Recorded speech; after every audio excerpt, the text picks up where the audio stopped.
सतगुरु भगवान की जय। तो ये सतगुरु भगवान पूर्ण ब्रह्म परमेश्वर कबीर साहब हैं। ये शब्द रूप में भगवान आज प्रकट हैं धरती पे। शब्द रूप में है ये कबीर साहब। कहते हैं कबीर साहब को रिझाने के लिए ये अनमोल शब्द हैं। इन शब्दों के माध्यम से हमें सतगुरु में प्रेम, सतगुरु के प्रति समर्पण, आधीनी, विश्वास कैसे बढ़ाएं, ये सब आपको इन शब्दों के माध्यम से मिलेगा। सतगुरु हमसे कैसे प्रसन्न होगा, सतगुरु हमें कैसे अपने लोक ले जाएगा, हम कैसे अच्छी आत्मा बन पाएंगे, ये सारी बातें इन कबीर साहब ने अपने शब्दों में लिख रखी है। तो आज का शब्द पहले पढ़ते हैं और फिर देखते हैं इसमें सतगुरु ने हमें क्या सीख दी है। कहते हैं सो पंछी मोहे कोई न बतावे, जो बोले घट माही रे, और अबरन बरन रूप नहीं रेखा, बैठा नाम की छाही रे। देखो कितना अनमोल शब्द हैं। ये शब्द आज के लिए सतगुरु ने लिखे थे कि जब इस भगत हो जाएगा हमारा शिक्षित, जब ये समझदार हो जाएगा तब समझेगा कि इनमें हमने क्या लिखा है। कहती हैं सो पंछी मोह को न बतावे, जो बोले घट माही, और अबरन बरन रूप नहीं रेखा, और नाम कहते बैठा नाम की छाई रे। ये सतगुरु भगवान है ना, जो हर जीव में हर घट घट में वासी है, उसके बारे में आज तक कोई बताने वाला नहीं मिला। जो कहती हैं हर जीव में बैठा है, नाम रूप में बैठा है, शब्द रूप में आपके हृदय में बैठा है, आत्मा में निवास करता है। वो पूर्ण ब्रह्म परमेश्वर जो सारे लोकों में विचरण कर रहा है, सबका पालन पोषण कर रहा है, वो ये सतपुरुष भगवान है, ये कबीर साहब है। ये तो ये हर जीव के अंतर मन में विराजमान रहता है, बैठा रहता है ये। तो इसके बारे में आज तक कोई बताने वाला नहीं मिला, कोई नहीं मिला कि ये भगवान अंदर जो चला रहा है वो कौन है, और जब मरने के बाद ये चला जाता है तो कहाँ जाता है। आज ये यहाँ है और जब मर जाएंगे तो ये मिट्टी बन जाएगी, फिर ये जीव कहाँ जाएगा, कहाँ से आया है, कहाँ जाएगा। ये जिस लोक में हम रह रहे हैं ये किसका लोक है, ये काल का लोक है, और काल के जाल में हम कैसे फंसे ये कोई नहीं बताएगा। अब बताने वाला कहते हैं भगवान खुद आया है आज। कहते हैं या तरबर में एक पखेरू, आहा, या तरबर में एक पखेरू, रुंगत चुंगत वह डोले रे, वाकी संद लखे नहीं कोई, कौन भाव से बोले रे। कहती है एक तरबर पे अगर कोई पेड़ पे एक पक्षी बैठा है, पक्षी अपना घोंसला लगाए बैठा है, बच्चे उसके हो रहे, तो कहते हैं रुंगत चुंगत वह डोले रे। सबको दिख रहा है तो आप तो जान रहे हो कि वो पक्षी बैठा है, ये तोता का पक्षी है, चिड़िया के बच्चे हैं, ये है। लेकिन जो आपके अंतर मन में बैठा है, जो अंतर मन में पखेरू भगवान बैठा है, उसके बारे में तो आपको जानकारी भी नहीं है। कहती वाकी संद लखे नहीं को, उस भगवान की तो कोई जानकारी लेना ही नहीं चाहता है। कौन भाव से बोले रे, वो आपके घट में बैठ के आपको बोल रहा है, बता रहा है, आपका मार्गदर्शन कर रहा है, तो वो अनमोल है। वो आपके जीवन का सबसे अनमोल है, मनुष्य जीवन का। उसके लोक जाना, उसकी साधना करना, उसके भगवान को कहती हैं पाना, ये सबसे अनमोल है। अब वो बताने के लिए भगवान धरती पे आया है। कहती हैं दुर्म डारत हैं अति घन छाया, आहा, और पंच बसेरा ले रे, आबे सांझ उड़ जाए बस सवेरा, और मरम न काहू दे रे। कहते हैं दुर्म डार वह अति घनी छाया। कहते हैं जो घनी छाया वाले वृक्ष होते हैं ना, उसमें आप देखेंगे कि तरह तरह के पक्षियों की तरह तरह के घोंसले होते हैं, निवास बनाते हैं, रात्रि में विश्राम करते हैं। और जब सुबह होता है तो वहाँ से चलते बनते हैं। सुबह होता है तो अपना आसियान दूसरी जगह खोजते हैं, भोजन के लिए दूसरी जगह जाते हैं, और जहाँ रात हो जाती है तो घने वृक्ष की छाँव के नीचे आके लेट जाते हैं, सो जाते हैं। तो कहते हैं उसी प्रकार से कबीर साहब कह रहा है कि आबे सांझ उड़ जाए सवेरा, और मरम काहू नहीं देवे रहे। जिस प्रकार से ये पक्षी उड़ जाता है, अपना सुबह का ठिकाना किसी को नहीं बता पाता है, तो अब मनुष्य जीवन को सतगुरु चेता रहे हैं कि जब तुम यहाँ से उड़ के जाओगे, जब तुम्हारा ये शरीर छूट जाएगा, तुम्हारी मृत्यु हो जाएगी, ये मिट्टी का शरीर तो यहीं रह जाएगा। जब आप अकेले जाएंगे तो अपने साथ कहाँ जाएंगे, क्या ले जाएंगे, थोड़ा अब उसके बारे में भी विचार कर ले। कहते आंबे साज उड़ जाए सवेरा, और मरम ना काहू दे ही रे। फिर किसी को मरम नहीं रहेगा। घर वाले आज तुम्हारे कितने प्रिय हैं, आज तुम्हें सारी चीज़ें प्रिय लग रही हैं, फिर तुम्हारा कोई नाम लेने वाला भी नहीं रहेगा, कोई तो उसे पूछने वाला भी नहीं रहेगा। तो ये उद्धार के लिए मानव शरीर मिलता है, ये मोक्ष के लिए मानव शरीर मिलता है, ये भगवान पाने के लिए मानव शरीर मिला है। तो कहते हैं अब उस सतगुरु के लोग चलते हैं, भगवान के लोग चलते हैं, कबीर साहब के लोग चलते हैं, सतलोक चलते हैं।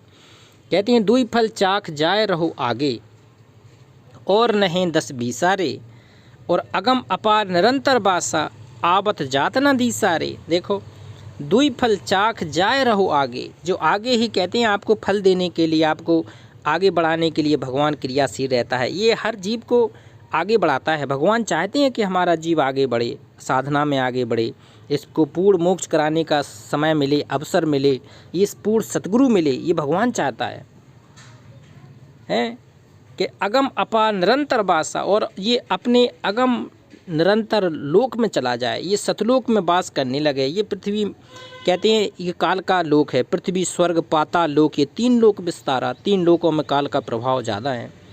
तो कहते हैं इनके ऊपर जाना है, अगम अपार निरंतर वासा और आवत जात न दी सारे हैं। ये दिखता नहीं है, लेकिन आपको चाहता है कि अगर आप आए हो तो अब जब जाओगे तो अब उसके लोक जाओ, दूसरी जगह आप अपना मन नहीं भटकाओ। ये संसार एक चोचले है, माया का जाल है।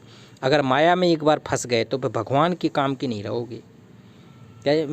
कहे कबीर सुनो भाई साधु, यह कछु अगम कहानी रे। कबीर साहब कह रहे हैं बेटा ये कुछ अगम कहानी है। ये हमने पेड़ पक्षियों के बारे में, घोंसला के बारे में जानकारी नहीं दी शब्दों में कि वहाँ तोता बैठा, तोता आया उड़ गया, सुबह चला गया, दूसरे घोंसा पर, ये कुछ नहीं है।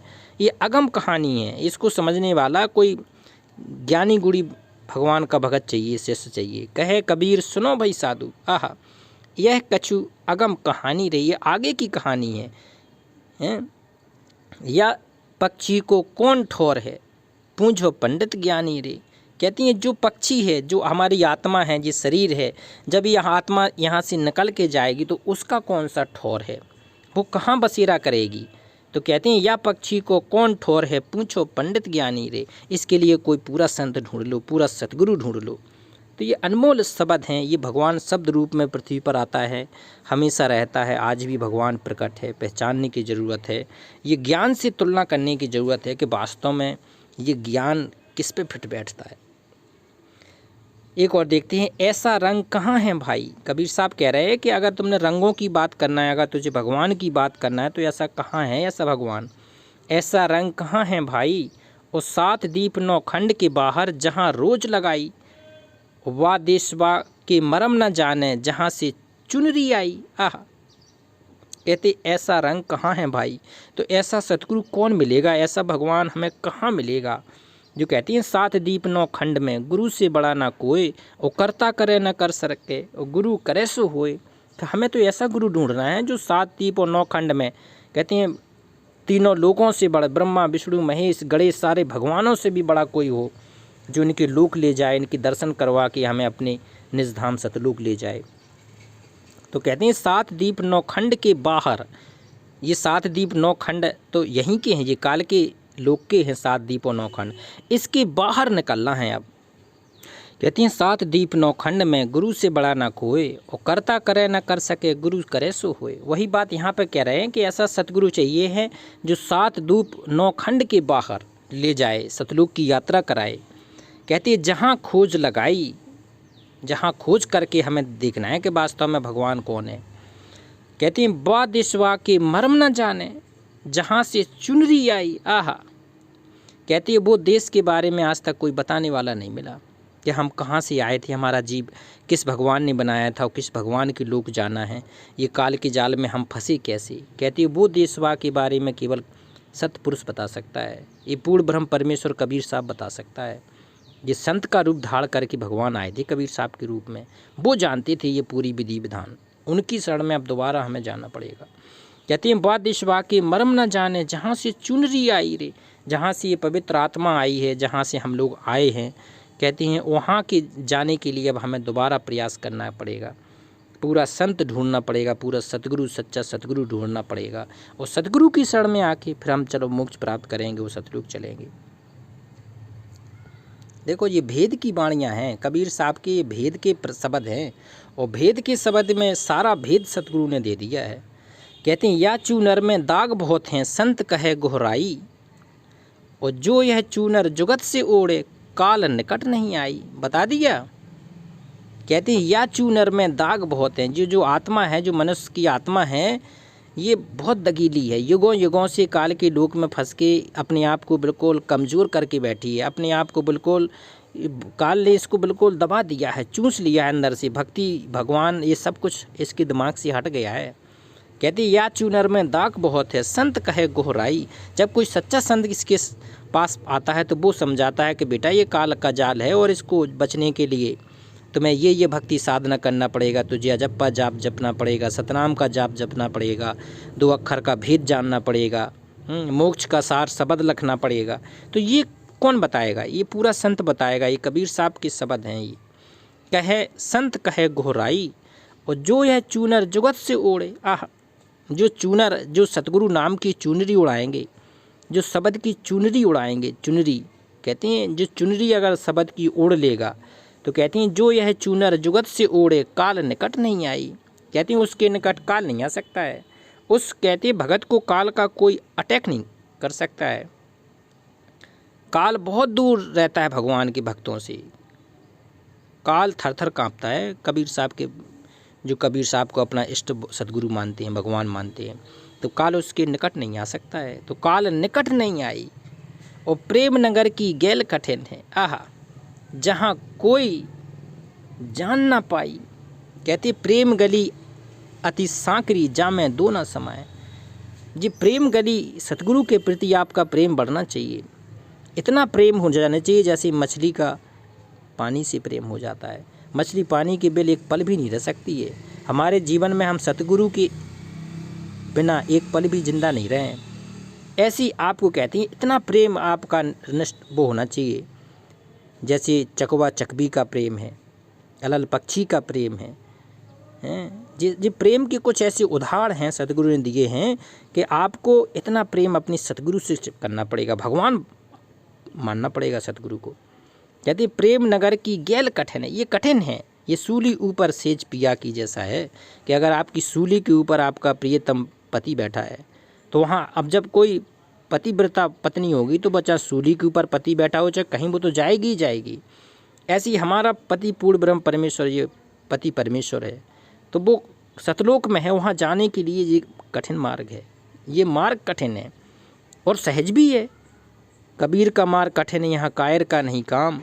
इस पे चले कोई सूरमा, यहाँ 8 पहर संग्राम। और साधु सहज समाधि भली, और सहजता भी है। कहती वहाँ कोई जान ना पाई, उसका भेद, उसका भगवान का कोई जान नहीं पाता है। कहती चांद सूरज जहाँ पौना पानी, और पतियाँ को ले जाई। कहते वहाँ चांद नहीं है भगवान के लोक में।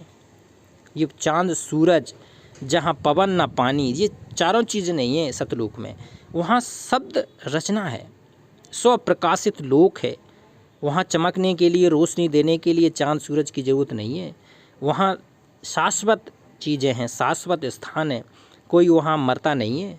वहाँ भगवान की कृपा से जो प्रकट हो जाएगा, भगवान जिनको शरीर एक बार दे देगा, वो शरीर नहीं मरता, ना बूढ़ा होता है। कहते चांद सूरज जहाँ पवन न पानी, और पतियाँ को ले जाई। और सो हम कार से काया सिरजी, आहा तामे रंग समाई। कबीर साहब कहते हैं सोहंकार, कहते हैं सोहम शब्द से परमात्मा ने ये पूरी सृष्टि रचना की थी। सोहंकार से काया सिरजी, और काया बनाई थी हमारी। कबीर साहब ने लिखा है कि सोहम शब्द हम जग में लाए। ये सोहम शब्द का सतपुरुष कबीर साहब ने ही प्रकट किया था इसको अपने सतलोक में। तो कहते हैं सोहंकार से काया सिरजी, तामे रंग समाई। और कहे कबीर सुनो भाई साधु, आहा, कबीर साहब कह रहे हैं अपने साधु संतों से, बिरले साधु संतों से। कहते हैं बिरले यह घर पाई। कबीर साहब कहते हैं अरबों में, कोई करोड़ों में, संख्यों में एक आध भगत होता है जो कहते हैं बिरले यह घर पाई, जो बिरले सतलोक जा सकते हैं। करोड़ों में एक आध भगत मोक्ष प्राप्त कर सकता है जो काल के जाल से निकल जाए। इतना कठिन मार्ग है, क्योंकि काल हर व्यक्ति के सूक्ष्म रूप से मन में बैठा है। वो भक्ति करने नहीं देगा, तो वो जब करने नहीं देगा तो वो सतलोक जाएगा नहीं। फिर सतगुरु भी कहते हैं, फिर जब कोई जीव जाना ही नहीं चाहे तो फिर सतगुरु फिर ज़बरदस्ती भी नहीं करता। तो ये सहज समय है, आज समय है, भगवान प्रकट है, शब्द रूप में है, हृदय में बैठा है भगवान, हृदय कमल में। तो अब निकलने का समय है। तो ये अनमोल शब्द हैं, ये सतगुरु ने ही कहते हैं हम लोगों को दिए हैं, इसमें अब जानना है, पहचानना है और निकलना है यहाँ से। एक बार जयकारा लगाते हैं भगवान की। पूर्ण ब्रह्म परमेश्वर अविनाशी राम कबीर साहेब की जय।